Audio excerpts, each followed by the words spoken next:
again. I need to post the link again. Hold on a second. Okay, are we live? Yeah. What is going on, guys? I guess this time it should be working. Yeah. We got 3 people. Oh, cool. 3 people. They should be hearing us now. Let me actually make sure they're hearing. Hold on a second. Let me check the audio. Sounds good. Actually, All right. Yeah, it's good. Audio is good. Everything is good. Everything is good. We are live. What's up, guys? How's it going? What's up, Mike? Well, I'm always well. No matter what circumstances of life, one should always be well. Because life is, it's an up and down thing. So life is damn good, man. I'm posting on some social media. If you want to, do you want to share it anywhere? I mean, I've already posted. Oh, it would be a different, it's the same link. Is it? No, have a look. Let me have I think it's the same one. Looks like it is the same one, I guess. Let me have a look. I'm gonna post it on my YouTube, my Facebook, and I'm gonna do it on my Discord as well. Same one. Oh. I don't know. It might. I mean, what happened? Yeah, it's only like on for 8 minutes without audio, so you have to like. Well, you can just remove that 8 minutes. Yeah. Just mute that audio, man. I can hear it. There's double audio. What's going on? Yeah, just remove it. Oh, okay. I know what. What's going on here? Oh, hey, Cam, what's up? Okay, fixed. We always have problem with audio. Now it's fixed. It's good now. All right, I posted on my link, my Discord. So we are good to go. Let's do it. Who's watching? Who is watching us? All right. So what is going on, man? What are we talking about now? Talk about let's talk about nothing. You see my screen, right? The demon, and basically, it's right now. It's your screen. Or did you close the Hangout? No, didn't I? No, I haven't. Oh, you have it, right? Okay. So let's talk about that then. You said you've left it. You've left the Hangout. What? No. Oh, send me another Hangout then. That's strange. Yeah. What is going on? All right, it's okay. I'm gonna join again. You don't need to quit it. Okay, I'm there. You weren't even in the Hangout. That is weird. Well, it's okay because the Hangout is only for you. Audiences are seeing my screen already, so that's not a problem. You're like, you told me not to close it, didn't? Yeah, just can you mute your Hangout? All right. There's too much Nash. Okay, that's good. That is good. Cool. Yeah. I guess they can see us right now, right or not? All right, guys. Is it working? Is that audio good?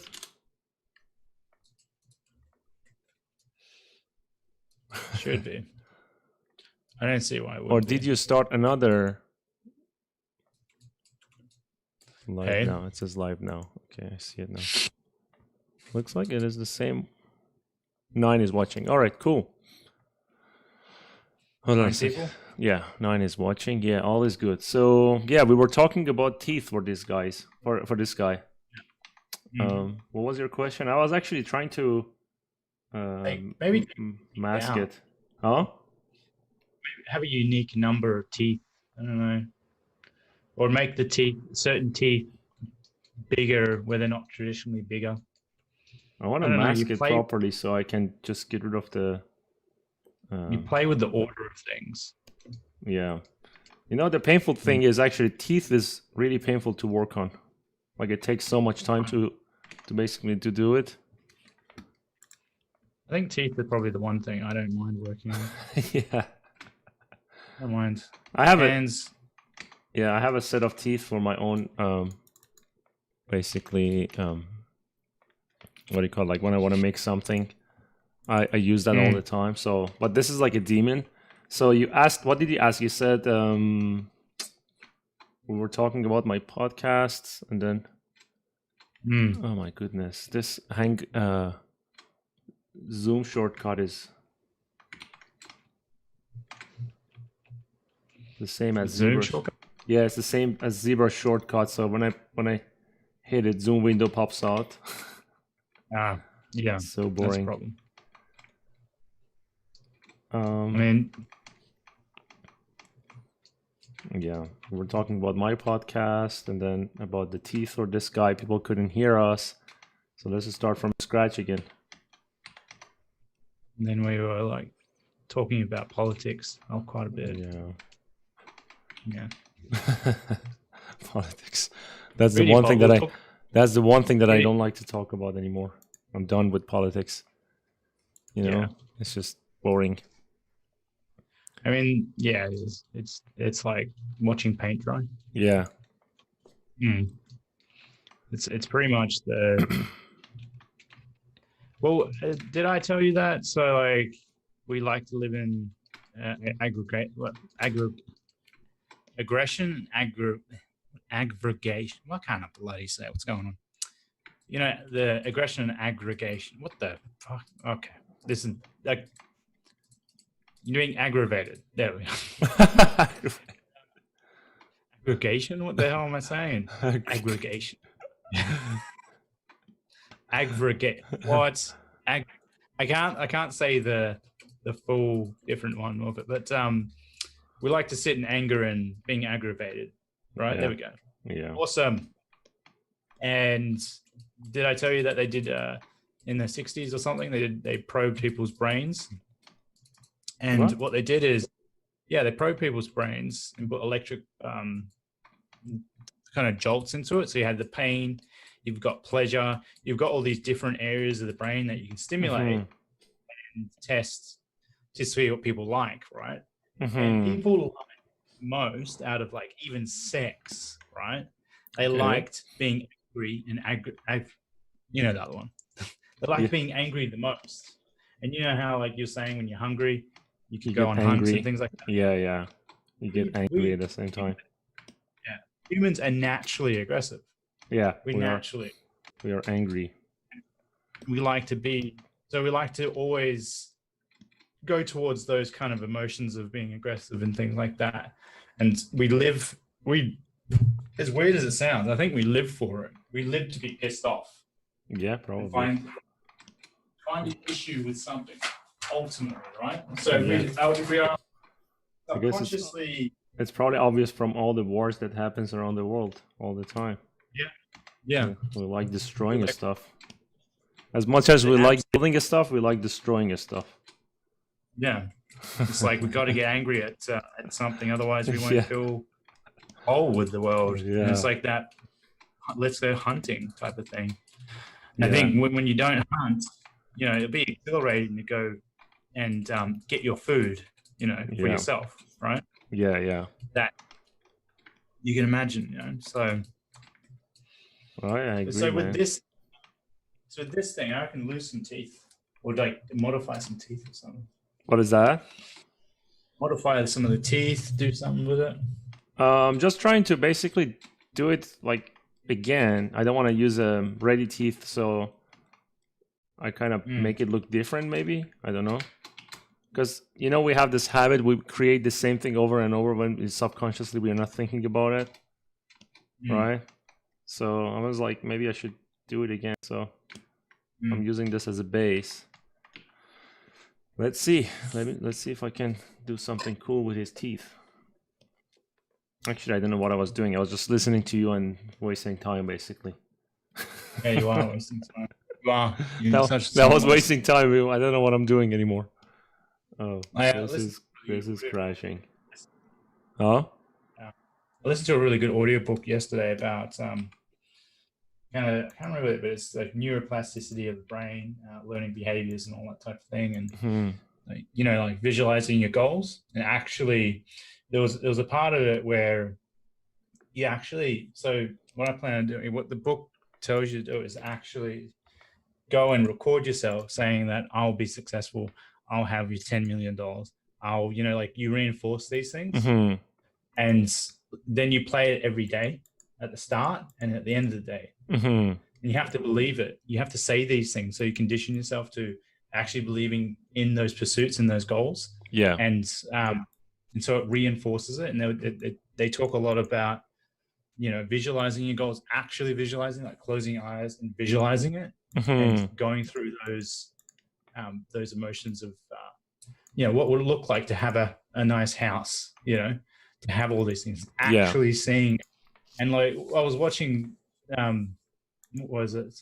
My I think ZBrush something crashed, was by the open way. yesterday, and she was like visualizing. She saw someone when she was really poor, and there was like a rich person. They had like a certain amount of trees that they could look out to, and she says, one day I want to have 6 trees that I can look out to. And like, when she realized that she also had that, when she looked out her window, and it's just like, it's that real desire, the visualization of visualizing, you'll get it at some point, but you won't know when you get it. Yeah. So I've been like practicing that with doing design stuff too. Visualizing I've already finished it. So that's like, so visualizing that I've finished it. And because that's the hard part, like designing and getting things done and being consistent is really difficult. And so visualizing it, and so that where you need to go with your goals, and write it down too. I agree. When you visualize the stuff, that actually becomes stronger. I was talking about this with my friend last night. So it is actually a big part of the game. If you want to do something important, something big, I guess visualizing is it's actually one of the most important part of the visualize your goals. Yeah, because it kind of makes you like, it's not like you sit there and visualize your goals and then you achieve it, It's not like that. No. But it's more like, let me actually fix this screen. Okay, that's good. My ZBrush crashed, sorry, in the middle of it. It's basically when you dream something, visualize something, you make yourself basically find ways to problem solve to achieve your goals. That's the point of like visualizing. It's not just like visualize and you're gonna achieve everything you want, right? Yeah. No. So it's not like that. What is it? That movie called The Secret. I never watched it. Yeah, that's crap. I mean, it's not just like that's it. That one is like, I mean, visualize it and you will get it, but it's not like that. Yeah, I'm visualizing a lot of stuff right now. It hasn't happened. So yeah, you won't get anything just by visualizing your stuff. It's there is there's a massive thing on being positive and visualizing, because if I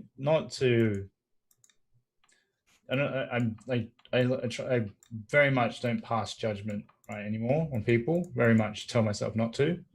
And when you do see people, they look like they have been like internally negative to themselves, and it somewhat expresses itself eventually on the outside of yourself. Negativity kind of exudes through the human body and shows itself, and that's what you see. Like you see some people and they just look negative, and you talk to them, and then you're like, okay, I have negative energy coming off them. So, but it's pretty much, it's like meditation and watching your thoughts is amazing for like, where do you catch yourself negative? Yeah. And if you think about it, right, no one ever sits down and like, or people do now, but people don't like sit down and just like, how the hell does my brain operate sitting with nothing, no stimulant into it, like no screen, because all these things that are like a distraction to you, and taking in the information of like the default mindset that you have, and what is happening, like, am I thinking, am I worrying, am I doing this? And you realize a lot of the good stuff that comes in life are pretty much the things that you think least about. Right? If you have your goal, you're thinking about the goal, but you're not thinking about all the minutiae in the way of getting to the goal. If you think about all the details, it's like if you model something, you go, I got a UV map, I got a texture, I got to render it, I got to do this and that and this. You're never going to finish the damn thing. Ultimately, it's like too many things. Like you don't process everything at once. Mm-hmm. You take it as it comes, right? Mm-hmm. Just watching yourself and how you think about things is a big thing, huge is. thing. It's They should very be teaching it. What is that? They should teach it in school. They don't teach anything at a school. What do they teach at a school? They teach It's a waste of time. Sex ed. That's probably the most useful thing in school. Sex ed and maths, maybe English. Well, I mean, maybe in Australia, but not. I don't know.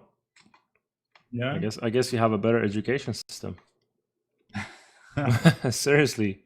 well, I mean, they should be teaching. They should have like as weird as it sounds, like there should be like a meditation class. I mean, yeah, should be some sort of Pretty like, because it's like meditation is the mind, right? So unless you want to call it like mind class, mind period, or is it a period? We've got periods here. Yeah, or everyone has it. Yeah. Everyone has that. So do you see my screen? If you did some of those teeth, hide the two front teeth. That's what I'm doing. Oh, so this is what I want to do. I want to copy these two, and then one on the bottom part. I'll show you what I mean. So I'm gonna keep these and that. What I think is just don't make traditional teeth. No, I want to make it different. Let's try. Let's try and see what we can come up with. I'm gonna keep these here, and then remove everything else. Polygroup, visibility, hide. Look at that. That's actually cool, man. I told you. Oh no, that's it. Yeah, it's different, right? I'm looking at the wrong screen. Hang out. Oh, shall we zoom in again? Wait a second. Yeah, it's more demonic, like not one. I mean, one side, you gotta do both sides. Like, I mean, change the order, change the. I need to have a bunch of teeth in one side. Actually, let me hold on a second. Let's try this. So I'm gonna grab this one, and then I'm gonna start like basically try to make a new pair of teeth. So I'm gonna make it actually cool. Shark teeth. I was actually thinking to have multiple, like maybe a couple of layers of teeth. But let's try. Let's see. Someone suggested shark teeth. Have you seen the Coneheads movie? Which one? Have you seen Coneheads before? No. Yeah, I'll share my screen. I'll show you Coneheads. You have your screen. Oh, okay. Let me actually. Should I jump to your screen? Switch to your screen. All right. I'm showing your screen now. Hold on a second. Not yet. What happened to your screen? Not there. Oh, I think you're disconnected. Okay. Where was I on Discord? Yeah, just call me on Discord so I can share your screen. Oh, my screen's on Discord. That's weird. It doesn't show me anymore. What? I mean, I'll disconnect and then I'll do screen share again. All right, hold on a second, guys. Oh, I see it now. Hold on a second. Wait. I mean, you got like you got teeth like this that come out too early. I mean, hold on a second. Let me actually streaming. All right, I have your screen now.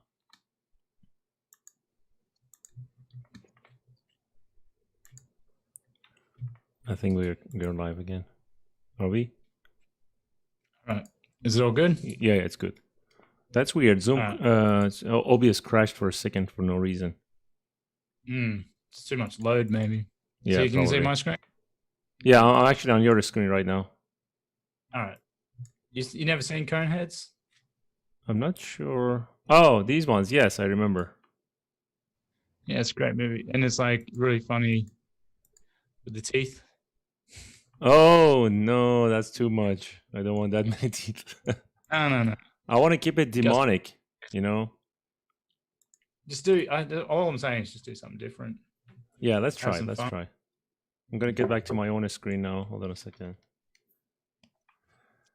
So, you see my screen now? Is it showing? I can quickly, hide everything else and do a quick concept teeth. Duplicate. You see my screen or not? Yeah, I can see it. So first of all, maybe I should make this. I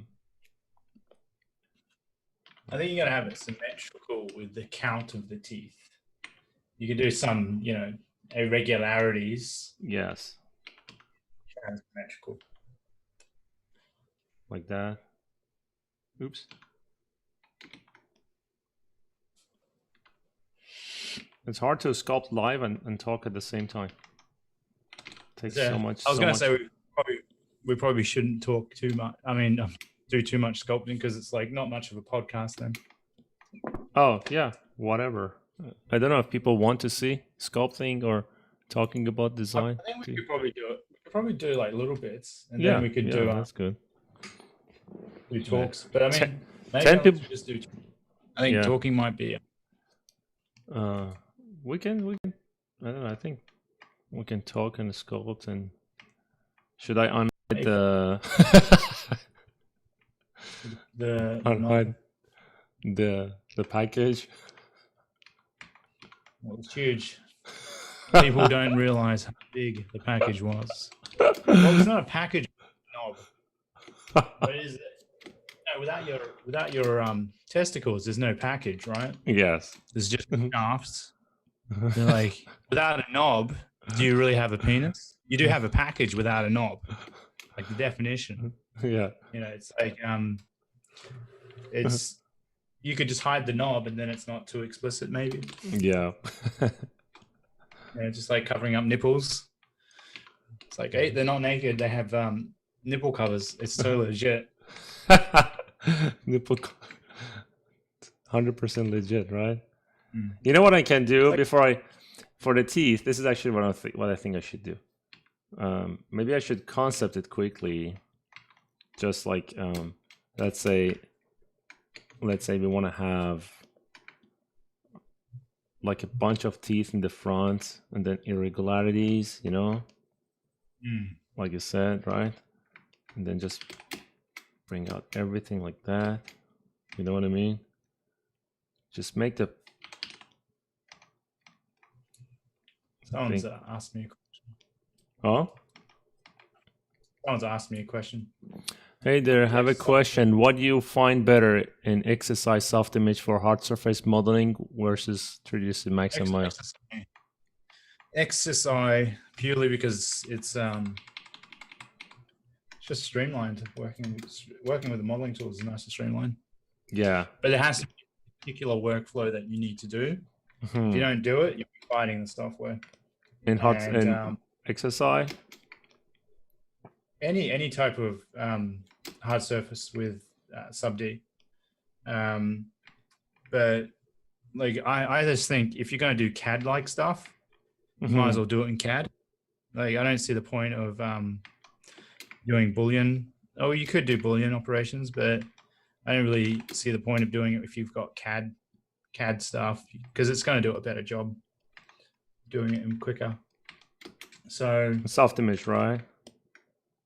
Yeah, it's just soft images is great for general modeling and stuff like that. So and ZBrush obviously for sculpting and concepting, right? Yeah. Using ZBrush and then working with the two would be good. And then having your either Fusion or Moe, either one would be good. It's good. Yeah. I think working with Fusion and editing your subdivision mesh would be good too. And that's something people experimented with. I've done a little bit, but not too much. These teeth look weird. Yes. I'm just trying to figure out how many teeth I need to put here. I don't care about the shape of them. Maybe I can make them long, actually. See, to be honest, I can't sculpt anything good. I can't design. I can sculpt really basic stuff, but I can't design and talk continuously. Oh, really? You can't. No, I can't do it. I can, but the designs are no good because I'm using my brain to talk, and I Yeah. mean, it's not an automatic process. It's not like, hey, whip de do, let me just design something and whip it out. I think you need to like sit and assess it. Yeah. You're multitasking. There's no such thing as being good at multitasking. No, I agree. And But you know what I can do? I can just take this teeth. This. I said I can just take this and then duplicate it around. yeah, I don't know what you're doing. I thought you were going to do that anyway.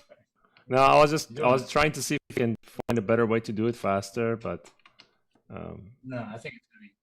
I got You can't do it. distracted. And then That's why I wondered why you did that in the first place. It would have been quicker to do this in the first place because you've got individual actually do it with this one, to work from. like this, right? Mm. Let me hide the other one because I need to. And what do you think the shape of them should be? Let's talk about this. Are you using transpose at the moment? What's that? Are you using transpose at the moment? I use transpose. I use everything, whatever I can. I use. Are you using it? You're using it on this one, right? At the moment. You're using transpose, aren't you? What does that say again? You're using transpose. Oh, I use transpose, yes. But right now I was using the gizmo, but I use transpose all the time. All the time. I mean, like transpose. You know how you pose the character? Yes. Is it called transpose? Yes, I use. And you can sculpt on symmetry. Are you able to sculpt symmetrical because it's posed, right? I mean, this one I can sculpt symmetrical. Actually, let me show you. Actually, that's a very good question. You know, let me actually answer a question. Fact Archive says, do you guys think there is any good value in learning ZModeler if I use ZBrush? I mean, there's nothing to learn in ZModeler. It's very simple. You can just test a bunch of things and that's it. It's there, right, Mike? It's not complicated. Yeah, I think if I find it annoying, so I don't use it. Oh, you don't use it much? Yeah, I find it annoying. Just the way it works. Mm-hmm. But it's because I'm so used to doing normal traditional polymodeling. So I just don't. I guess I'll probably maybe use it, but not all I just look at it. Well, the type of workflow that I have, I wouldn't use it.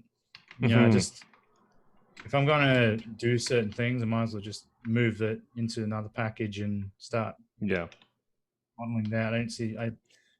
Sometimes I see, and then I'm like, I'm just going to be concepting in here, and if I want to finish the design, I'm going to finish it. A package that has very efficient polymodeling tool sets.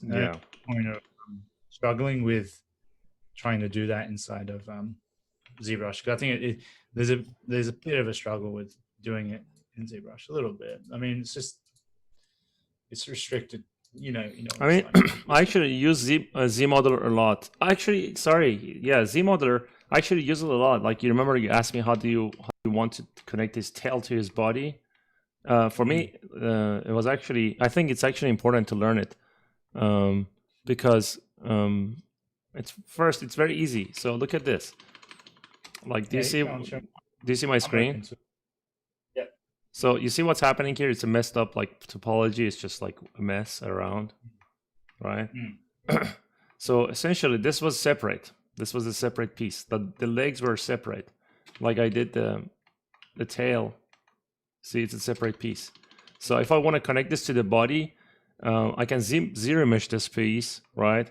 And then I can grab the body. I can do a test actually. Let me show you now. So I'm gonna do this. Yeah, I'm gonna show you what I mean. How useful ZModeler is basically. So let's say I'll do a quick zero measure on the tail.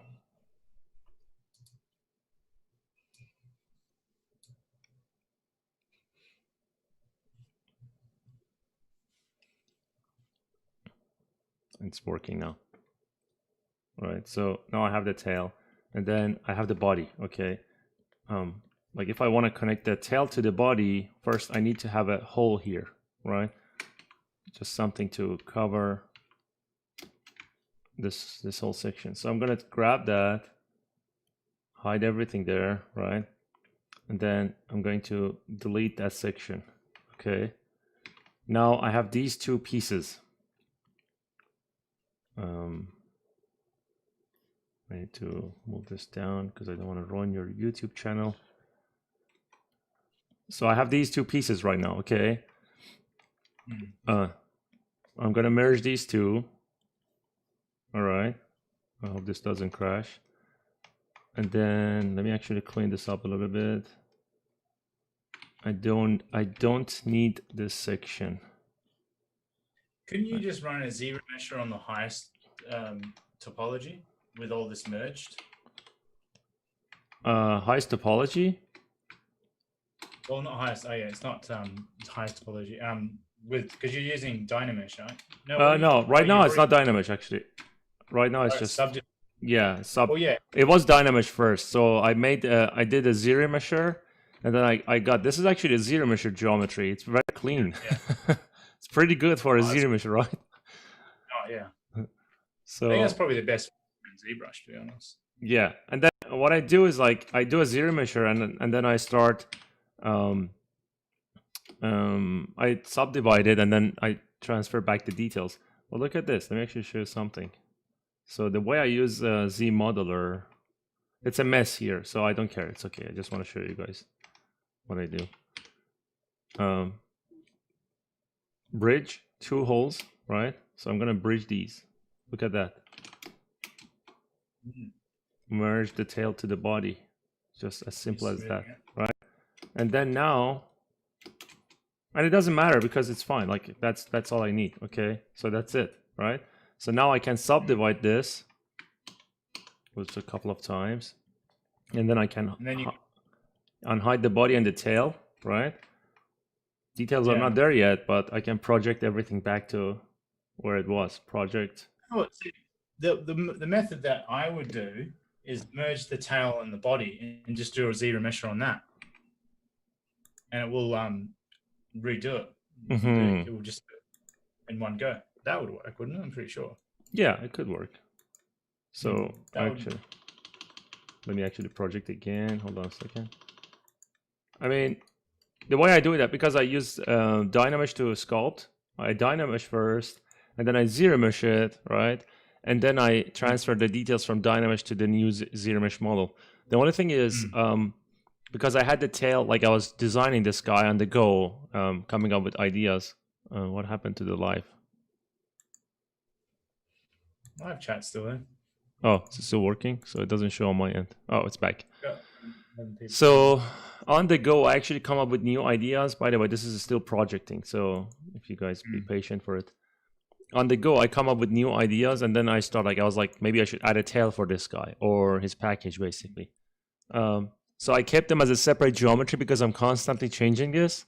And then at some point when I'm happy with everything, I merge everything together like I did right now with Z modeler, and then project back to basically project the final details back to the new geometry, if that makes sense. It's a good one because oftentimes you're not able to get the resolution as high. So yeah. But the new ZBrush, supposedly there's speed improvements. See, I'm keen for the speed improvement. The new ZBrush. Yeah, that would be good. Like if you use ZBrush with Dynamesh and Subdivision has a speed improvement, and it's like really good. Where it would be awesome if they could get close to the nanomesh resolution. And see some pretty. Yeah, I see what you mean. But I mean, this technique that I'm using now is actually pretty good. Like I get everything I want on the character actually. Well, we wouldn't be anywhere without ZBrush. Let's be honest. Yes. Both of us. We would be selling toilet papers, probably. That's what we would do. We remember that toilet paper. You just wash. You just wash. Toilet paper is actually bad. It's not very good. Yes, I know. They say minimal. They use it minimal. Yeah. Yeah. It's the culture is different, right? I mean. Yeah. Which is It's a which funny is- world we live in where people go crazy over toilet paper. Yeah, especially in US. It's I important. mean, even in Australia, we had everything sold toilet paper wise. Oh, really? Yeah, pretty much. That's weird. That is strange, man. Yeah, people are crazy, and it's like if one person does it, another person does it. It's like, hey, let's like exacerbate the situation and all go crazy. It'd be great if you had a toilet paper company. You'd make your maybe 6 years worth of income in a pandemic where supposedly, I don't know, like there seems to be a lot of people with work and not work. Like I don't know what to really think about it. Like I have people telling me because they're telling me when they want to do mentorship. It's like, oh, I got so much work, and I'm like, and then other people, I haven't got any work, and it's like, what is it? Like where does it sit? Like where are people sitting with it? So, what is so I much work? think Mentorship is so much work? Is that what they're saying? they have so much work on that because they want to start doing like the class or they have work to do. Yeah, but I have other people saying they don't have any work. So I'm actually very busy, to be honest with you. You know that. So everyone's home. I think everyone's home. Yes. I think what happened, there's a definite mixture of. So I don't know. I have no opinion. I can't make an opinion on it. So there's no point. It's no point making an opinion of it. I find it odd, and the stock market keeps going up and all that. Yeah, Apple just broke record again today. Yeah. What the hell? Made me happy. Why? Why? Because they made so much money, like more than they ever did actually this quarter. I don't know if you saw their. We're not. Dude, I think we're not in a recession. We're not. No, it's just a panic. Bitcoin just hit 11.4. It's only hit 12K. Wow. Right? Yeah, it's gonna go up. I wish I put more.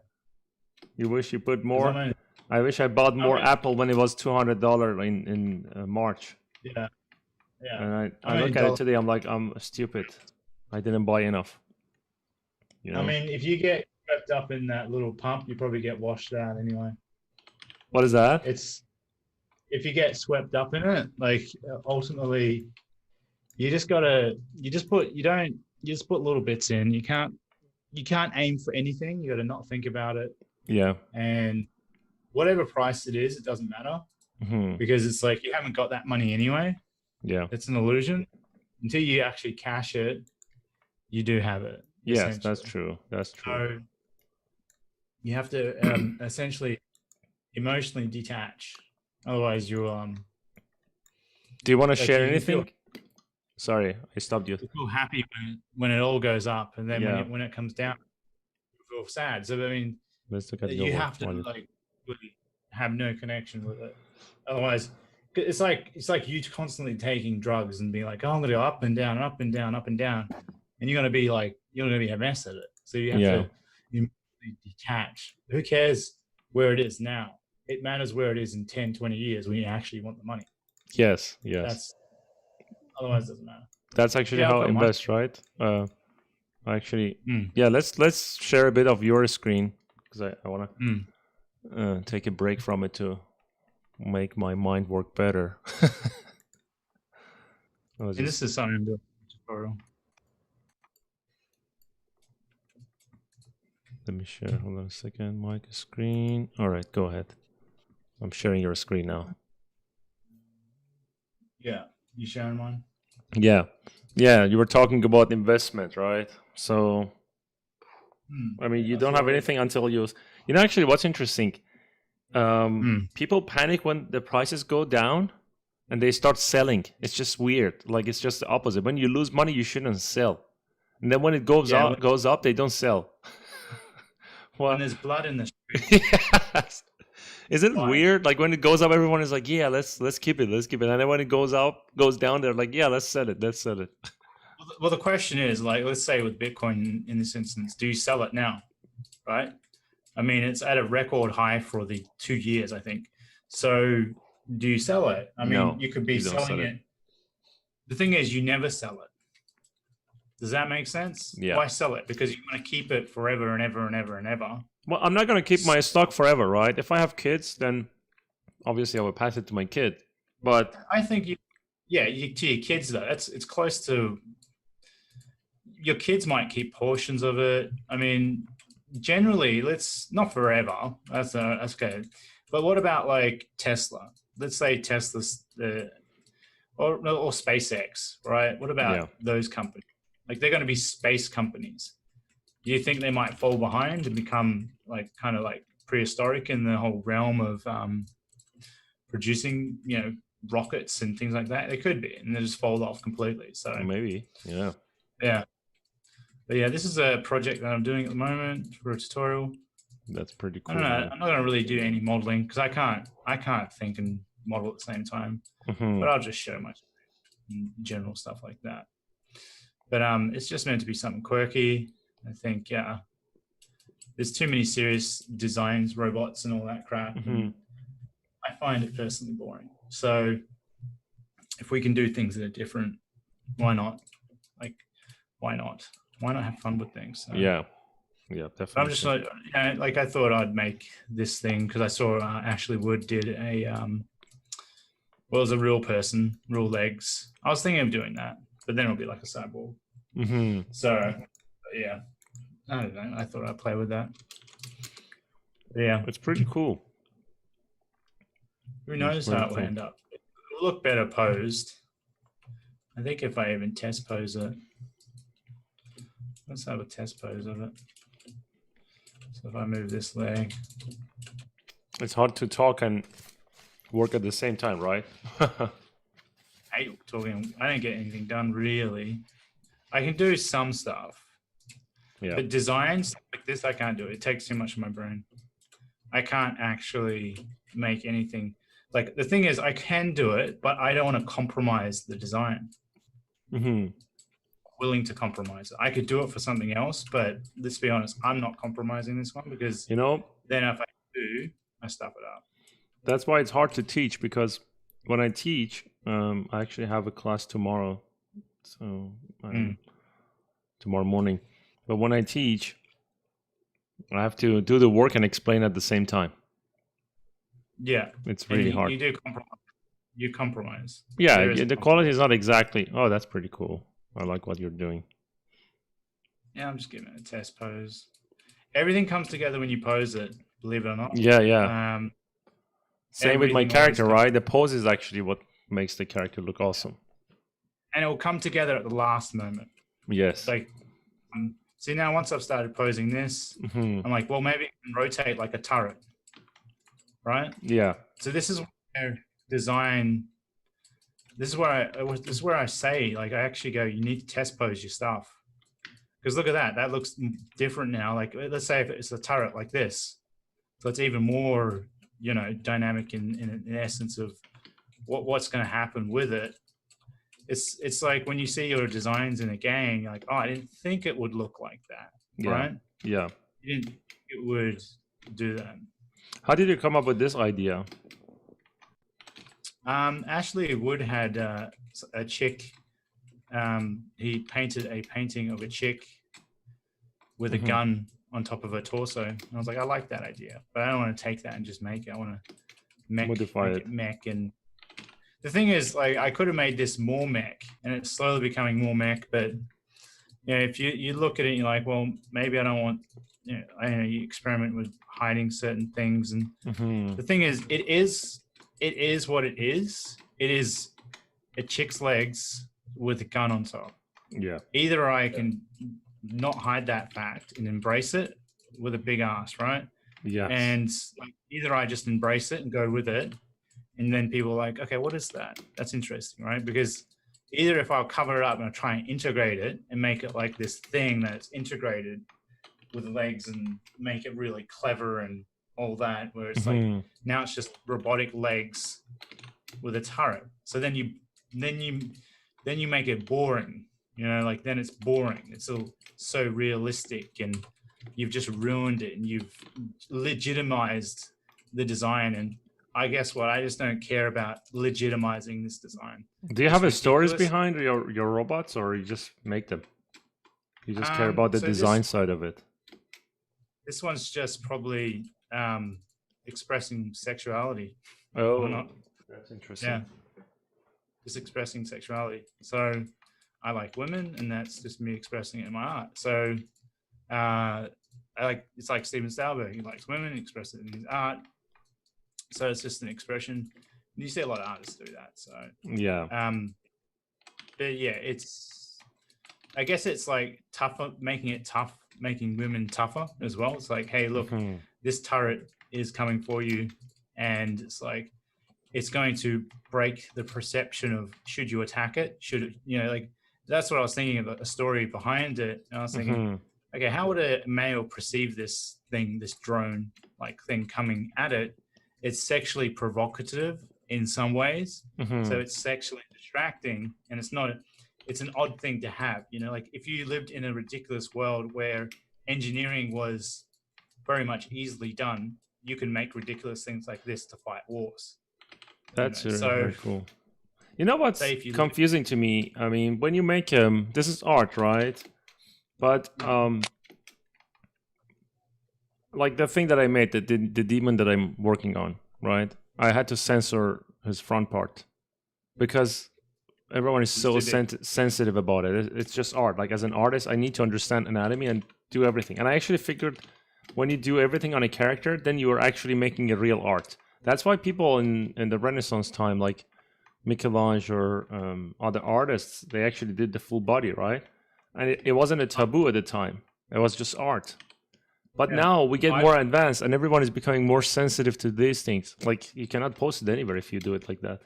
Everyone is going to censor it, basically. This is just. I always did every little part. I did everything. Even the women have all their parts. Even every part, every little thing. So because it's an expression of what you're doing in this 3D world, doesn't mean you're trying to legitimize it. Why not? It's a different thing if you make pornography out of them. That's a different story. Yeah, it's not. That's the thing. It's not pornography. It's just like art. Like you're trying to make art and make it realistic and the reality of human body anatomy, right? But it's just sad that they take it so seriously, and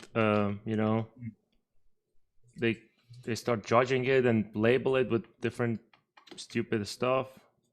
You know what I mean? When you judge things, you're just judging yourself. Yes, that's true. That is true. It's just that you choose to find a problem with things. Like you could really choose not to find a problem with a lot of things, and you probably would be happier.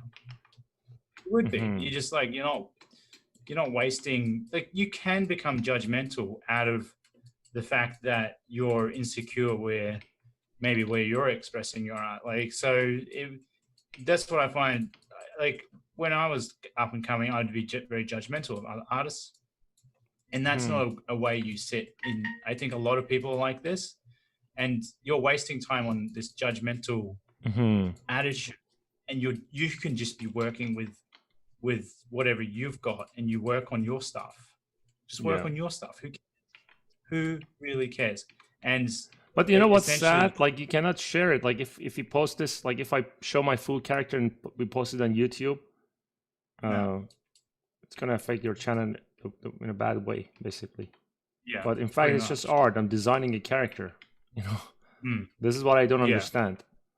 Like this is what makes me like, what the hell, Yeah. Why do you have to take art so seriously? Why can't you just enjoy the design and forget about the other things? Forget about the pornography and just look at it as an art. Look, you can do that. Yeah, you can do it, but I don't know. I guess some people cannot. I mean, they didn't let me post my one on ArtStation. Which one? And I've seen my Dickett one. I've seen worse. Oh, what? Really? Yeah. So like, no one really saw that one. Wow. And I a really good one that I've done where I was very expressional. The design language, I was very happy with that design language, and I think it's some of my best design language. And it didn't get as much attention as it could have got, because the them being, oh, this is like too much, and Well, it wasn't pornography no, it at wasn't all. too much. What is too much about it? I had to censor it in my video when we were talking about it. Remember? I don't know if you watched the podcast that we did together for my channel. I mean, you had the Hulk baby. He had a penis. Yes. That's a But weird subject. yeah. Baby with a penis. Is that wrong? I mean, you see kids, they run around naked, right? Yeah. But since like you have that bad area of the bad actors in the world where they take advantage of such things, that essentially you have like, that it brings on that type of thing. So then you need to censor it. Yeah, you need to censor. That's the problem. Yeah. Hold on a second. This headset is very strong. Like I bought a new headset and it's putting too much pressure on my head. On your head. Yeah, it's all that ice cream. No, I figured out what it is. It's you know what it was? It was my glasses. Wow. I suddenly had a headache and then I realized my glasses were too tight. Yeah. All right. Should I share my screen again, or we want to talk about yours? Or we should talk about other stuff and not do art? What do you guys want? What do people want? I don't think people want anything from us. They just want to listen. They just want to listen, yeah. They just want to listen to our gibberish. The gibberish that we speak. They just want to like test posing things and presentation. That's a big thing. And yeah, I think subject matter, like doing things that provoke an ideal, not an ideal, but a non-ideal thing in your head. Like I wasn't expecting that. That's going to get you more attention than, oh, I was totally expecting you to do that. That's the point where you drop off. Yeah. And or that could totally be fine, but if you can provoke people in a good way, and you're going to get more interest, essentially. So that's true. That is true. Yeah. You know what I'm thinking, actually, dude? I'm thinking to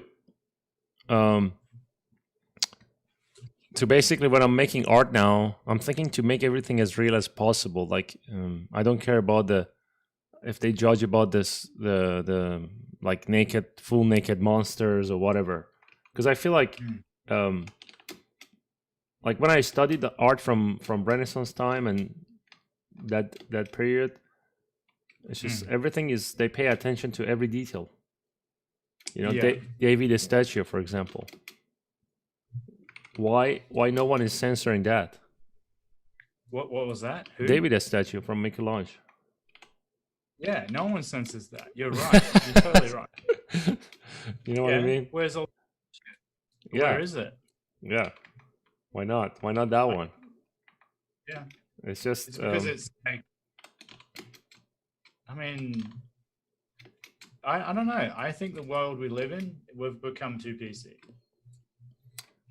I mean, it's just like too much noise, basically. Too much noise.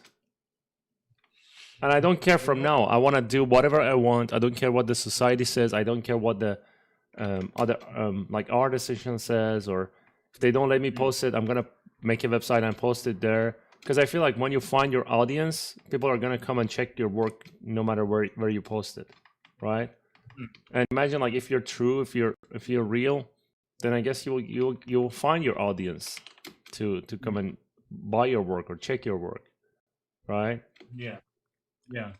So how do you even make your work interesting if you're not making it interesting for yourself? Like if you know deep down, this doesn't seem so interesting to me. If people love to just copy crap. And just, yes. That is why I mean, the best work I ever did is like what I did for myself. Because no one is telling me how to do art, right? That's the first thing. And as artists, we actually forgot about that. We forgot that we can make our own art without having to make it for someone else, and you can make money from it. You know what I mean? It's essentially, if you make quality stuff, yeah, it should sell. Like that's the idea behind the way we kind of think about stuff. And if it's quality, it should sell. So and you know what's sad? Like, huh? You can take a screen share off, and we can just I'm just sharing my screen now because I'm a scout. You see my screen, right? Yeah. So I mean, it's kind of sad because when I talk to people, everyone is like, I want to get a job in this studio or in that studio. No one really cares about their own art. No one really says that I want to be a good artist and design stuff and do something cool. Everyone is like thinking about being an employee for someone else and making someone else's art. That's a bit confusing to me. I'm like, what about you? What about yourself? When I started CG, actually, I wasn't thinking about working for others. I was like, this is cool. I want to make a stuff in 3D. This is really powerful. You know what? I just think some people like doing it. That, you know, you have people who like doing it, essentially. Oh, you mean working for others only? I think people do. I think there's people that love to do things that you don't like to do, right? Like, let's be honest. I mean, I work for others too. I have a contract. I work for people. It's a good job, but I chose it carefully. Like what I do, it's fun. But again, I mean, honestly, it's not my art. So I'll do my best. I'll try to do it as good as I can, and I'll follow direction and everything. But you need to have a sense to do something for yourself. Yeah, like you feel the reward. Yes, exactly. It's different. It's almost like a higher height that you're producing. Like, you know, whenever you finish something, you're like, yeah, it's really good, and you feel pretty proud of that, what you accomplished. Yeah. And you get that high feeling from it. And then, like, it's all by yourself though. Even if you don't release it, there's something that you know. Like, when I've done work, it sounds narcissistic, but I know it has been good to myself, and I haven't showed anyone. I mean, that you should actually know when your work is good and when your work is bad. I mean, if you don't know that, you're stuffing up. Yes. So, you mean you should know that your work is bad? Is that what you're saying? Yes, you should know when it's bad and when it's good, right? Yes. So, and you know, that's interesting. You're saying it. Have you seen like a lot of artists? They actually like, not a lot. I don't know. I'm just saying whatever. I don't know how many, but there are some people that they think they actually are doing the best and they're on top of the game, and that's it. I don't know if you saw people like that. Yeah. Which is like, I don't understand that mindset. When you say you should know how bad you are, that's actually a good statement, because like when I look at my work, I'm always like judging it, and I'm like, am I doing the right thing? Is it correct? Is it not? What am I doing? You know? I think presentation is a massive deal. So like, if I show you some of my design in the viewport, you're like, it's not that great. I mean, but if I render it and present it to you, just like if it's, it's like, what's the point of a photographer, right? So like, judging your work here now is harsh to judge it. You gotta think about it. With lighting and rendering and like a good camera angle, I'm presenting the best angle, and I'm presenting what I want you to see and how to perceive it, right? Yeah. And this problem, this is the other extra layer that people forget about. So, going around a model in the viewport is all fun, but like, it's even better. And it might not actually, the impact of the design actually might not come through as much, because, it's like looking at a car and you're trying to like, there will be an angle that you like on that car, and there will be a bad angle on that car. There will be. Like, yes. There has to be. I mean, the engineering, I agree. The logic of like, someone has to sit in the damn thing. And plus, it's really hard to get a good angle for everything. Yes. So presenting things, and it's like, if you were taking a picture of yourself, you'd be like, I need to get the best angle of myself, right? Yeah. So because you want to present the best side of you, and so there's that extra layer of understanding, like, hey, you're looking at this, and like I think like even now when I'm working on now, it looks a bit boring, but I'm hoping it could flop, it could be crap, but I'm hoping that it will come together at the end, because things generally come together at the end. The aha Yes. moments. Where am I taking it? This and that, and you know what you I can only. say? I say like this to people when I say things come together at the end. When people Mm. actually say that they cannot do a good job, or they don't finish an, how do I say, like someone is not good at sculpting or whatever, it's because they leave half the way. They stop working on it. They don't study it anymore. Yeah. Yeah, go ahead. Sorry, I don't know if you know what I mean. Like, No, you're right.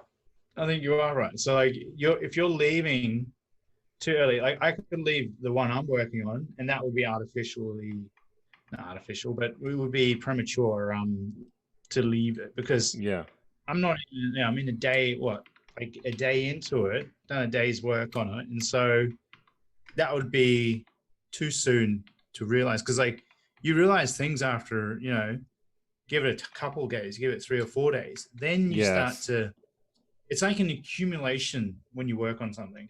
yeah, So you're accumulating the good stuff. The like good art takes time.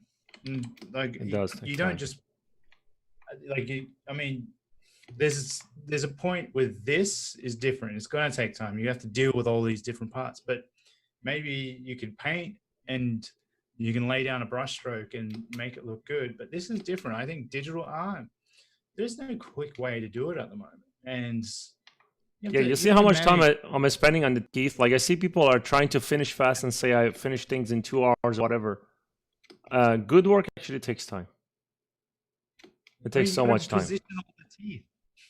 Huh? You have to position the teeth one at a Yes. time. Yes. Is there a quick way to do it? I don't think No, there's no quick way. there's no. If you want to do good It's art, you need to do it one by one and do it properly. I'm just the testing this next. stuff right now. Well, I mean, maybe when we have like things hooked up to our brain, then it'll be the best thinker wins. Yes. You can just think it in. I Yeah. think we're going to have that. It's going to be like all these young kids who have very plasticity of their brains still Yeah. really good. But I don't think we're going to have it. I think we'll probably have it towards our lifetime. We'll be out of the business by then. We'll be doing something else. Oh, really? So, I mean, probably it would have drifted. Like by the time you have that type of technology, we'll probably be doing something else. Yeah, maybe. Let's be honest. You mean the technology where you can like visualize in your head and then you've modeled it? I think that's way. Could happen actually. Who knows? Could happen. Hey, it could happen. You visualize it and then we're screwed. We're yeah. screwed. As soon as you pass the age 25, it becomes much harder for you to learn things. No, actually, I don't agree with that. Wait, I don't agree with that. Much harder. No. Let me clear it up. So it's harder if you don't have drive. Yes. But if you have drive, I started learning piano 3 years ago, dude. Like I know if I continue, I can be a good pianist. And I'm 35 now. It's not about age. It's about like the thing is like if you keep your brain active and if you use it, then it's going to stay young. And there was actually a science that says plasticity stays in brain, like it doesn't go away like that. Yeah, as long as you got motivation. Yes. Yeah, they say fear and love drive you. Yeah, fear and love. So if you haven't got any fear, but you got some love, so the love of people around you will drive you. But yeah, you've got no one to love, the fear will drive you.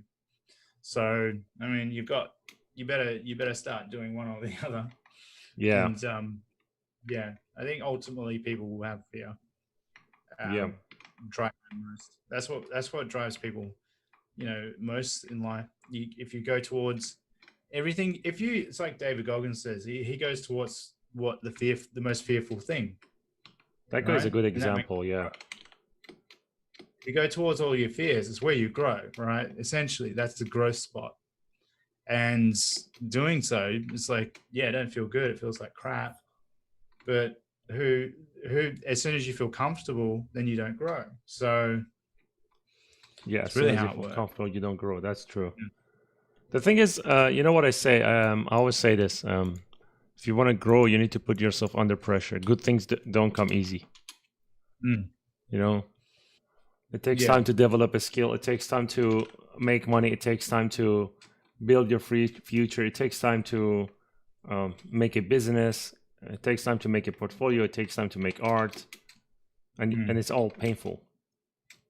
Yeah, it is. It is all painful. Like, look at this. Unless you, Right now it's 10:45 p.m. You messaged me. You said let's do a podcast, right? And I just jumped in, and I'm sculpting, talking about this.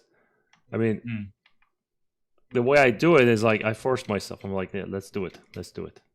There's no time to waste. I need to do it now. I need to do something now because I don't know what's going to happen tomorrow. The momentum, keep it. you could die tomorrow. Yeah, if I don't do it now, then I could die tomorrow. That's true. So if I can enjoy something, like the teeth for this guy was a mystery to me. I wasn't sure what I want to do with him. But now I'm actually slowly understanding what to do. A good practice is to visualize your death. Yeah. Because it puts a burn behind you, like something up your ass, and you visualize maybe how you're gonna die.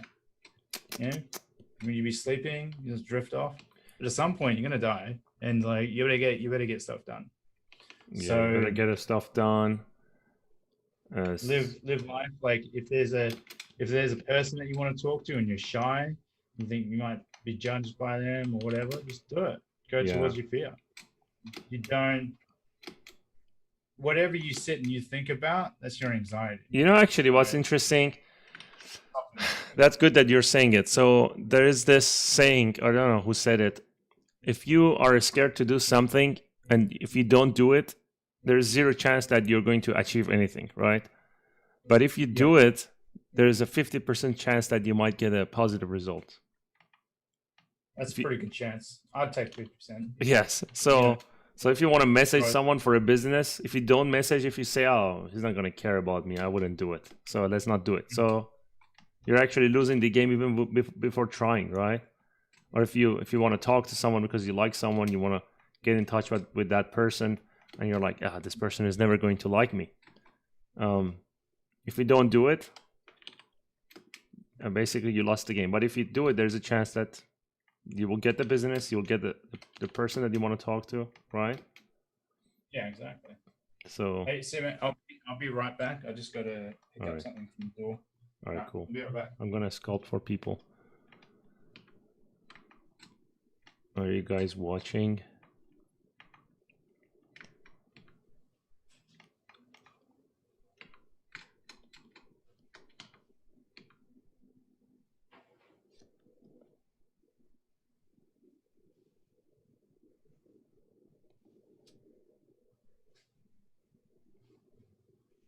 One, two, three.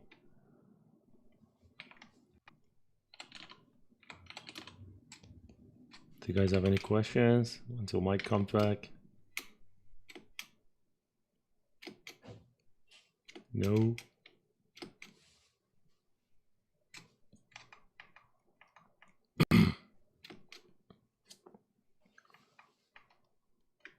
This point, I'm trying to get a good understand what I'm doing. This is not good. This is not good. Push this back a bit.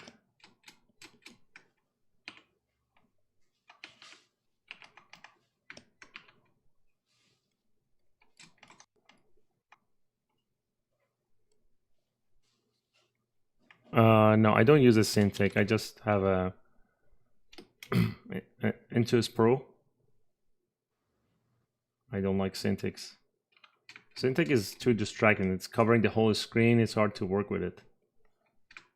It's hard to work with Cintiq. For me, it's actually like that. I don't know. A lot of artists are actually enjoying using Cintiq.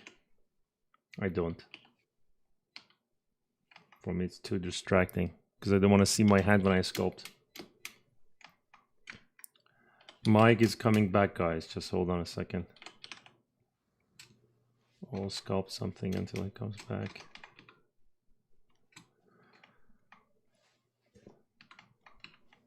All right, let's fix this section. Let's do something on his gum. Put this together. Make it interesting. Back. Cool, man. I think I'm gonna make his teeth like this. I don't know if you saw it. Something like that. It's aggressive, right? Yeah, it's aggressive. Maybe this one is too long and too big. I guess I need to cut this one, make it shorter. Should we finish in, what time is it? In like 10 minutes? So We can do that. yeah. I have actually timing how long we go on. Oh, Just so we're not. it was a bit messed up today, but we learned because it was the first time setting it up this way. Yeah. Next time it's going to be good from the beginning. So No, it can work on it. should I show his full package? Should you show the full package? I mean, you could just hide the knob. Don't do it. No. Someone says, but isn't a Cintiq better for making precise line? Not for me. I actually don't like Cintiq. Yeah. Subjective. Yeah. Every artist is different, right? I actually don't like Cintiq at all. Like zero. I hate it. Yeah, I kind of know what you mean. I don't know about. I used one for a little bit, but then I just naturally went back to not using it. Yes. I actually used it for a day and I was like, no, this is not for me. Oh, really? Yeah. I don't like it. I used one for an extended period of time. I actually bought one on top of that because I actually thought I liked it. This is how far I went into it. I bought one, then I got the wrong side, right? So I had to sell that one. And then I got the bigger size. I realized so I messed around getting something I didn't like twice. Like realizing it's like, oh, and I'm like, it takes so much space up. Like, yeah, I've already got these two massive screens, and I've got like, it just gets in the way. It really does. And then it's like your hand is on the screen when you sculpt. I don't want to see my hand when I sculpt. I want the screen to be free. I'm using Intus forever, and I never had any issues with it, to be honest with you. I think Cintiq is luxury. It's just luxury. That's it. You pay a big price for a luxury product. Maybe for not 2D guys. Maybe for 2D guys. I don't know. I think concepting's different. Yeah, could be. I think it's like that tactile feel of direct screen. You're directly on the screen, and you're doing that type of work essentially. Yeah. Yeah, I think it's different. So I don't like it. Yeah, I know what you mean. I think maybe if you were drawing more, maybe you'd like it. Maybe. And I'm lucky I didn't buy it. I used it in a studio, and I asked them to change it immediately after like a couple of days. Yeah. I couldn't get used to it. Yeah. I think it's overrated, to be honest with you. We got to give something like a month. Like what? I think that's the rule. You got to give something a month. Oh, maybe, yeah. I'm sure if I used it, I would get used to it, but why? If I don't need it, why? What's the point? Well, I mean, I think whatever, if you need something, you will immediately make a connection with it, to be honest with you. Not necessarily. I mean, you see a lot of older people, they get older and they don't use computers. Like, I don't want to use that computer. So you should always be aware that you become set in your ways, and you should always be open. So this is why nothing is truly like good or bad. If it is truly useful, you should be open to trying it for a month. Because I think after a month, you would know if it's like, this is not for me. Give it a month. Like a month is a pretty good trial for no matter what age you become, because when you're younger, you can look at that and be like, oh, that's so cool, I'm going to totally use it. So, and this is why you probably see people, you got people that have never used a computer before. What? They don't know how to use a computer, but For they know real? how to use their phone, and they know how to use their phone and their tablet instead. Let's think of that, right? There's a What? Even logical- now? Are you for real? You got people who don't use computers, like mouse and keyboard. What? You've got For people real? who don't. Yeah, you got people who just use their phone. It's all touch. What? That's weird.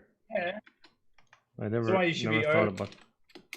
open-minded with things. That's. You should never be like out of, Yeah. you should never feel out of touch with what's happening, because Yeah. you actually never know when something's good. Like even when Elon Musk is working on that computer thing, that that microchip that goes inside your head. Yes. Ultimately, you're probably going to get stuck having to use it because you're going to fall behind. Yeah. And there'll be a bunch of people who are really set in their ways who won't do it. I'm actually not sure if I will do it. Why should I do it? I'm going to do it. You know why? Why? The next step of evolution. I mean, it is the next step. I'm just going to do it just to see what it's like, I think, and then I'll decide. I'll test run it for a month. Test run it. Because you have to stay open-minded about a lot of stuff. No, I agree. If there's like not directly affecting your health, like there's a bunch of things in life that you never have to do, that are things that people do out of like stupid things, like just dumb choices. Like eating a lot of sugar and a lot of bread will rot your teeth, right? So yes, then you have to get feelings. Don't eat too much ice cream a day. Yes. Yeah. Yeah. You're just like munching on ice cream. So like then you have to do, that's your choice, and you know that's your choice, but you're gonna do it anyway. But like if it's something that you're deciding that you're gonna put a microchip in your head and it messes up like your stomach, right? And it gives you ulcers or that's going to have to be the choice, but you're going to test it. Like this is why people, they get cavities and they stop eating food that's going to give them cavities. Like that's a general rule of how things work. You learn and you move forward.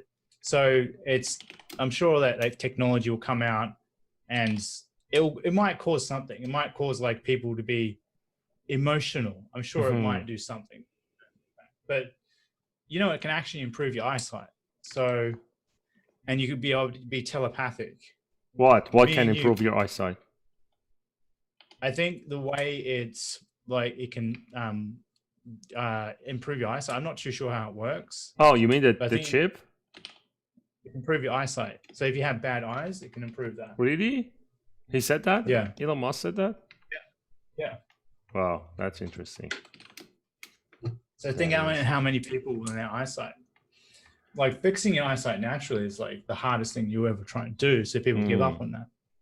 So I think it's that is interesting. I don't know. I've spent a long time fixing my eyesight and doing all these things. Still, it's very picky. Like if you get remotely, if you're not like out enough in the sunlight or you're not looking outside enough, your vision will adjust very quickly to where it's always been. And stressing, like it's very hard not to stress about nothing. And that's, I don't know, it's the same as people who wear orthotics.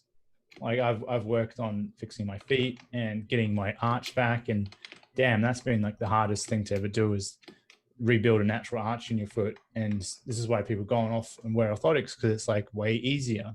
So people will probably get it because it's way easier than having to think in a certain way. Imagine if you're not mathematical and the chip makes you more mathematical.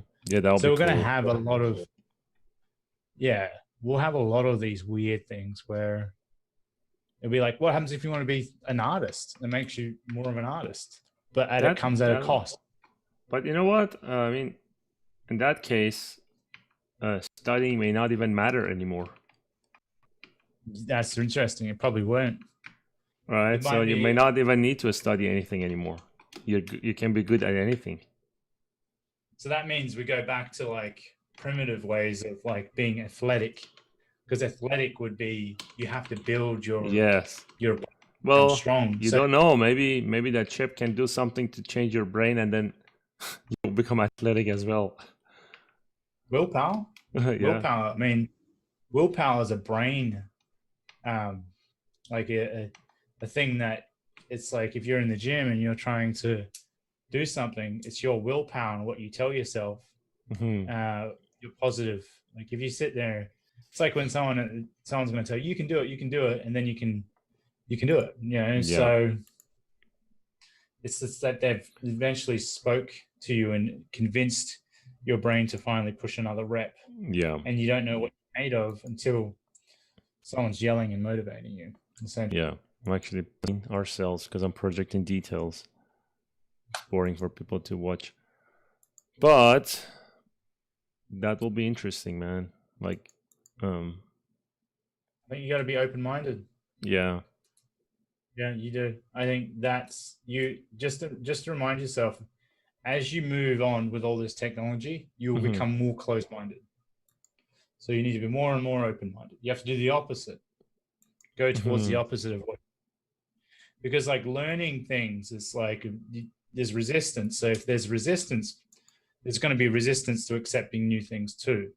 Yeah. So it's because you're in an old habit of doing something, and it's like I don't know. Since say you have a pen, and the pen they reinvent the pen to work different, and it will do something that does different to normal pens. Would you start using a new pen, or would you be like, oh, I like the old pen? But you have to be like, there'll be an exchange, you know. Yeah. Like, so I think the exchange is like the way you convince yourself. So with the chip, say if you put it in here, and you became like emotionless, then you'd be like, maybe not. But if there's like a balance of using the two, maybe you can turn it off and on. I think that would be, I think for work, say we're doing work and we turn it on, and then we turn it off when we want to be around our partners and things like that, and friends. I think stuff like this That would be cool actually if you can control your mood. Like I want to be in the mood of working, so switch that, and then you love what you do, and then I don't want to work. I want to go out. Switch that, and then you don't think about anything. You just think about like going out and having fun, or I want to watch a movie, and then switch all the other thoughts off, and then you're just focused on the movie. Imagine how cool the life is going to be. It's going to be the new drug. Yeah. People will be doing hacks.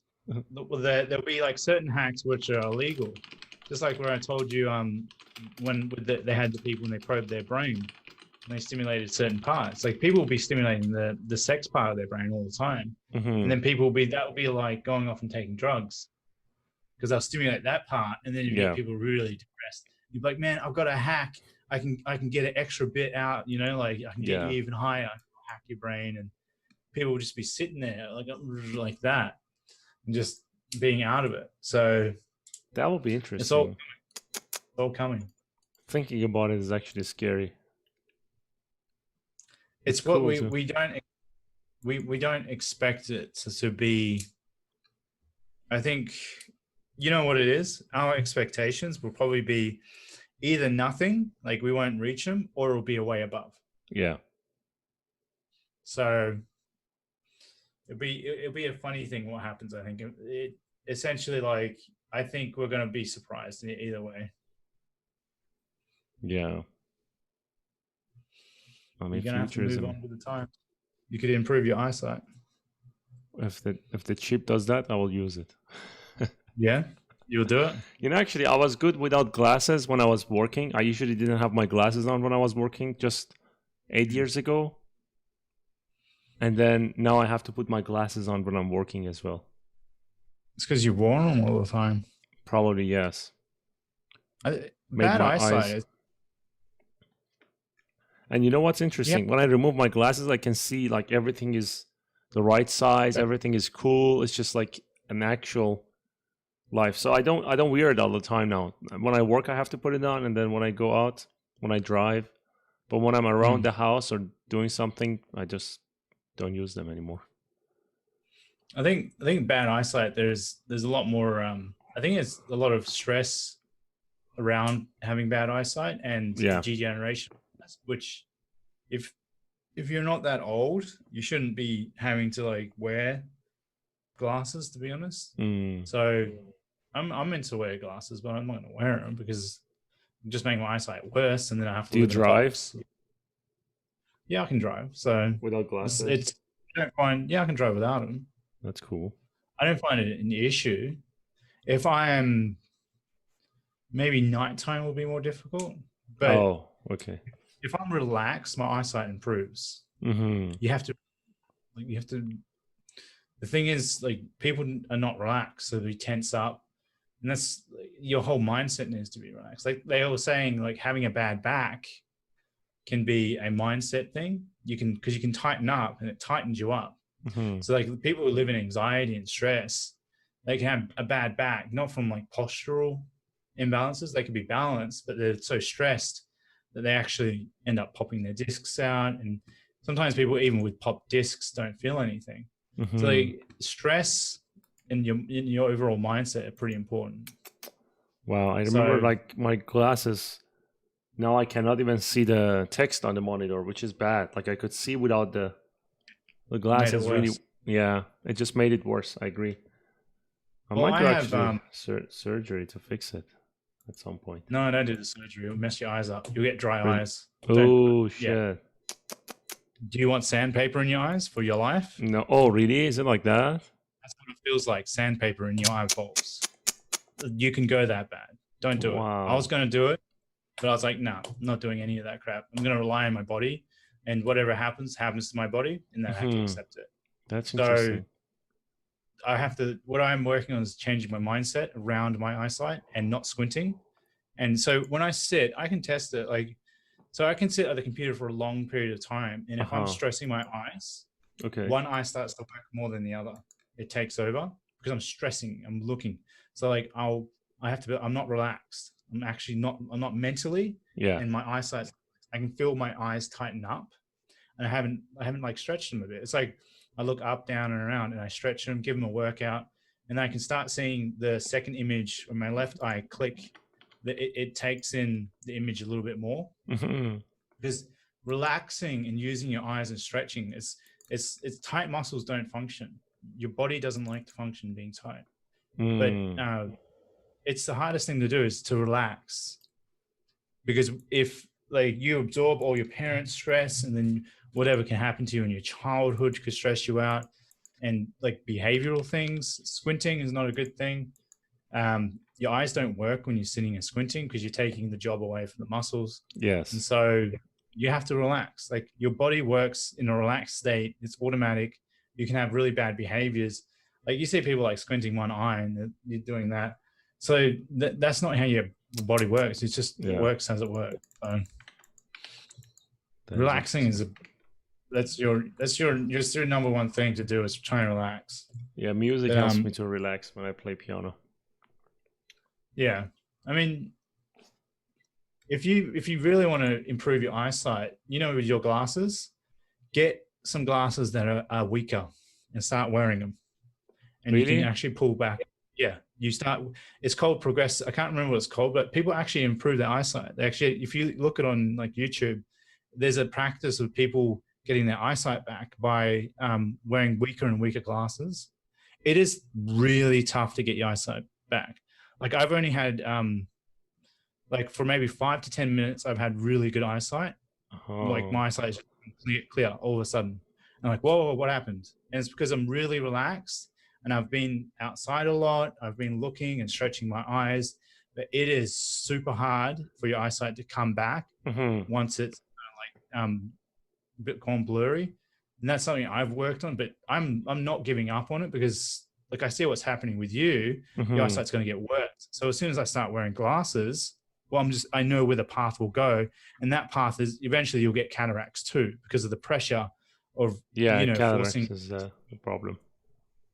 So I'm vigilant with pushing myself. And what I would advise you to do is get some weaker glasses. And then you could sit on the computer again and not use them. I need to read about that and find a way to try it, maybe.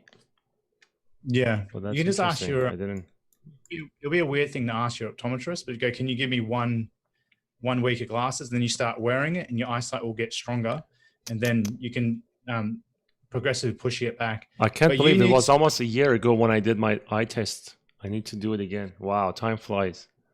Or maybe 9 months ago, something like that. Yeah. So, but you need to do like eye practices, like looking at like this pen and then looking in the distance, because adjusting your focus to here and then adjusting there, like in something like a tree, it's like it's exercising the eyes and learning to relax and things like that. So, yeah, I mean, if you had tight hamstrings, you would stretch. Oh, yeah, that's true. Tighten up, like, but some people are never tight because I think there's a lot more up here going on. Yeah. Have you ever been stressed and your eyesight actually did go worse? I don't know. Like, never thought about it. Like, if you've been like in a stressful situation, I think it's because you've always worn glasses. I see if I get a bit stressed, and I'm like, whoa, it's just going a bit funny. It's getting worse. Yeah, when I get stressed. That's interesting. Yeah, it's because it's just your eyes are tightening up. They don't function correctly then. So, but a lot of this stuff, people are like, oh, it's degeneration. I mean, if you're not at the age of where your eyes degenerate, why are your eyes degenerating? Like, so you like there's people in their 20 and 16 and they have bad eyesight. So I had bad eyesight since a long time ago, but it wasn't bad. Started getting bad. Over time, it's actually getting worse. So now I have to use glasses all the time.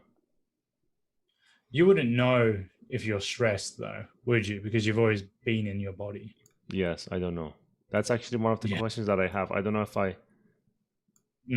when people say stress, I don't know. Maybe the definition of a stress is different for everyone. Because how do I know my stress is like your stress? Yeah, exactly. It's different, I guess. Yeah, I always look at like stress as like, okay, if something happened to me, how would I perceive that problem as that? How quickly would I get over it? Right? Well, if I just take it as it comes, like, okay, but if I sat in it and I stressed about it, then I'm stressed. If I'm kind of going over it and to be like, oh, yeah, whatever happens. You have to be like that and move on. You know, you got to remember, if we're stressed, we're running away from a tiger and it's already eaten us. Within 10 to 15, you're dead. Yeah. So let's be honest. Like, we're sitting in this artificial stress state, and if you're going to sit in that stress state past an hour, you'd probably be in another situation where maybe you're being tortured, and that will be stressful. So, and the way we perceive stress is there's like control issues with it. So the anxiety of not knowing is, well, you're trying to control things and the outcome of what will come. And if the more you don't control the outcome, well, given, like a certain flow in life, if you don't sit and control the outcome, you're probably going to be better off anyway. Yeah. But when you micromanage, it's different. If you're working on a piece of artwork, yeah, you might want to micromanage, or you're doing something. But in terms of like you coming over and, I don't know, like saying hi, and I'm going, no, I don't want you coming over. You can't do this. It's not the right time.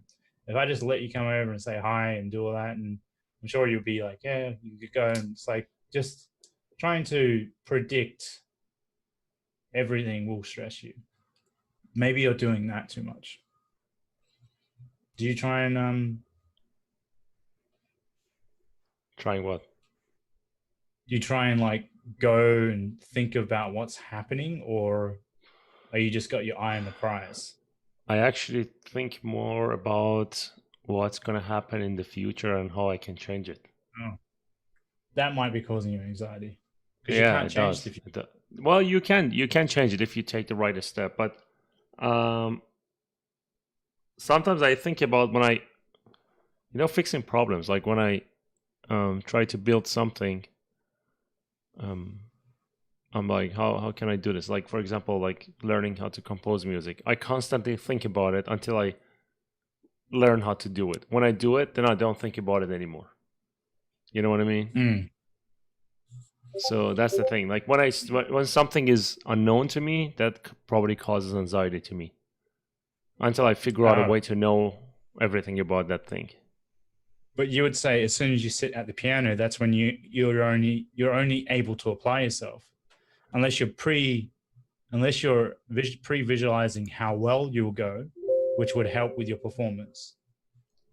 I mean, no. Well, the thing is, if I, like, for example, now I want to learn how to compose music, right? I'm learning already. But for me, the question is, when can I compose like really good music? And then that thought stays with me until I do it. I guess that's anxiety. I don't know. I don't know if that's anxiety. Worrying about stuff in the future. Actually, no, I have less anxiety. Last year was bad. Last year I had a lot of stress and anxiety. This year I'm actually way more relaxed. I'm actually cool, enjoying life, trying to do the things I want to do. Let's look at it then. Your last year, if you just let everything roll the punches and you go, I can't really do anything about this, I'm just going to assess every day as it comes, and had that, like, if it's past the next day, I'm not going to think about it. Like if you had that rule. No, last year was different. Last year was different. Yeah. It was like because of a lot of things. I think part of it, I didn't say it public. Yeah. I don't want to say it public yet, but it was out of my control.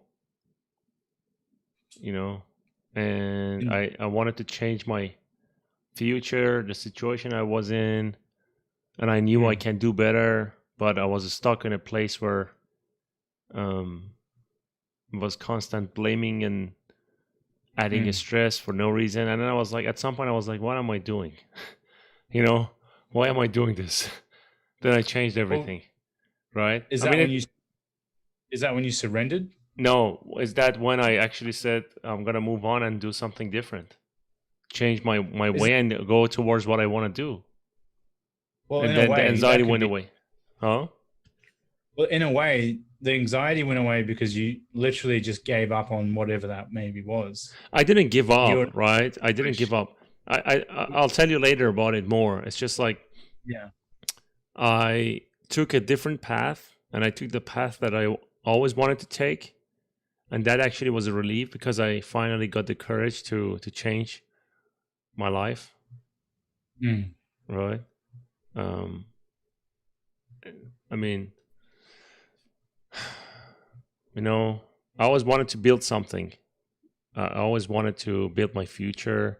Because I'm a, how do I say it? Like, you know how I am. I'm not competitive, but I'm very curious, and I want to learn how to build things. Right? That's why I decided to start a YouTube channel, make a podcast, or I'm starting to design stuff. I'm making tutorials. I'm teaching right now. All of these things are the things that I wanted to do. I took music more seriously. I didn't want to just be a character artist, only make characters and make characters for games, make a product, right? So that actually made me to change. I actually changed my way. I don't know how to explain it. It was like I'm just working because I want to make money and live, right? But at some point, I was actually thinking about it deeper, and that's actually came to me when I started reading books from Tony Robbins and some other guys, and it became more clear to me that I should change my path and do what I really want to do, and that wasn't like working for just to make a game. That's part of it. I want to make a game. It's not the only thing, but I was only doing that. You know what I mean? The things that I want to do, for example, I like real estate. I want to build a real estate empire. And I'm actually working on that slowly. I'm planning and doing that. I wanted to have a podcast. I'm working on it now. I'm putting all I can. Like today, I wanted to record another episode, but I told you, like, my internet was messed up since yesterday and it didn't come back, and I had to ask my guest to do it next week. So things like that actually are stopping me right now because I'm passionate. I want to do it, and I feel like when I achieve these things, my anxiety actually reduces. Like when I accomplish stuff, when I do a stuff, I don't have anxiety. I don't have a stress anymore. But when I do stuff only for others, just for others, if I only work for a studio, I get a stress. I get anxiety. Do you know what I mean? That's interesting. But now when I'm building something, even if it's stressful, even if it's like risky, but it's still more joyful. Like when I discover how to take the next step to overcome challenges. Like making YouTube is actually hard. It's not an easy thing. When you started from scratch, when no one knows who you are, it's a business. So I need to come up with ways, test different things, figure out a way to bring the audience in and provide good content, talk to good people, good artists, good whatever. And I'm actually thinking not to just do it with artists. I want to move on to other areas as well. At some point, I might actually invite rappers, hip hop artists, things like that. Right? And reason not to. Huh? Well, that's what I was saying to you. Like, let's just do a podcast. Yeah, because it's cool. It is when you get the insight when you talk to someone and understand what this person has to say, it's very helpful that you can use that knowledge. And when you talk to too many people, then you build up something. You learn a lot, right? So that's one thing. So I mean, getting back to what you asked, like the anxiety reason. When I was only making games, at some point, like it was good. But on the way, because it was the only thing, it was making me nervous. You know what I mean? I'm not a guy to show off. I don't like to, like when I do artwork, I actually have pieces that I never showed. It's just for myself. I don't care what others say about it. But now I'm actually doing stuff like this demon that I started working on ZBrush Crash, where I would show it to people that are watching now. I want to do this and print it because I want to try something else. I want to find a way to sell my product. I want to sell my art. You know, I don't want to make Captain America and then get the license and then make it. You know what I mean? Copy that and then sell that one. Why should I do that? I want to make my own brand because it's not easy. It's hard.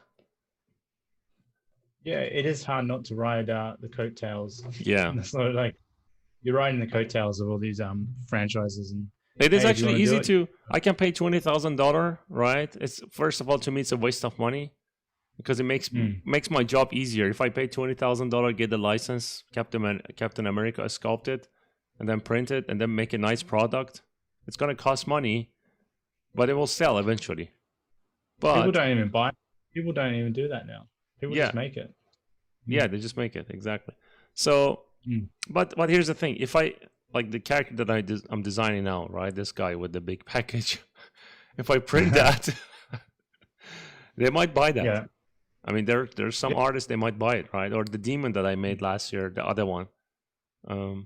People might buy that one. Or I'm actually thinking to do some tutorials specifically. I don't want to say what yet, but I want to do the tutorial, sell my tutorial like something good, not just crap. But you know, here's the thing: like there is a different thing. I mean, this is basically business, right?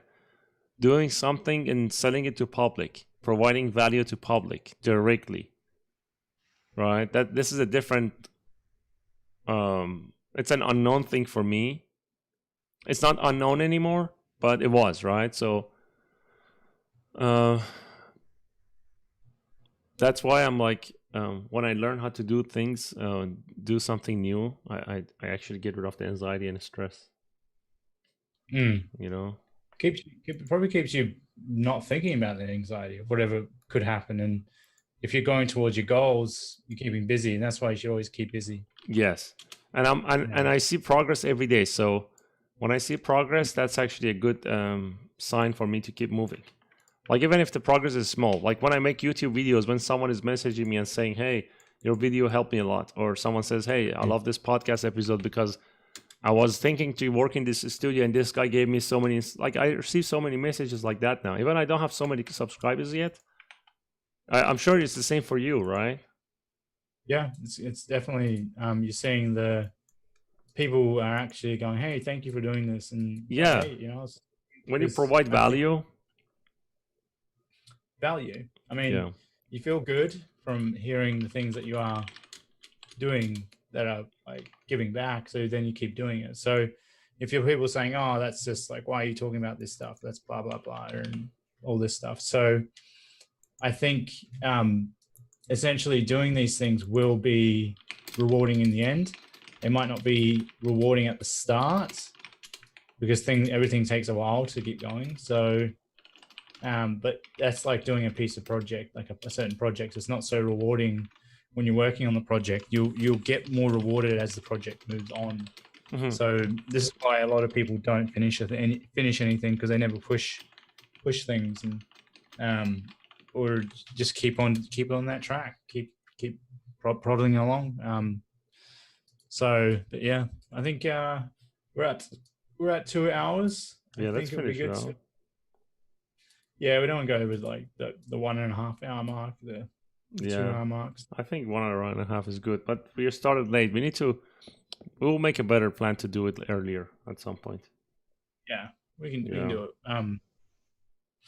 But yeah, it's just cool. Should I stop? Should we say bye? yeah. All right, guys.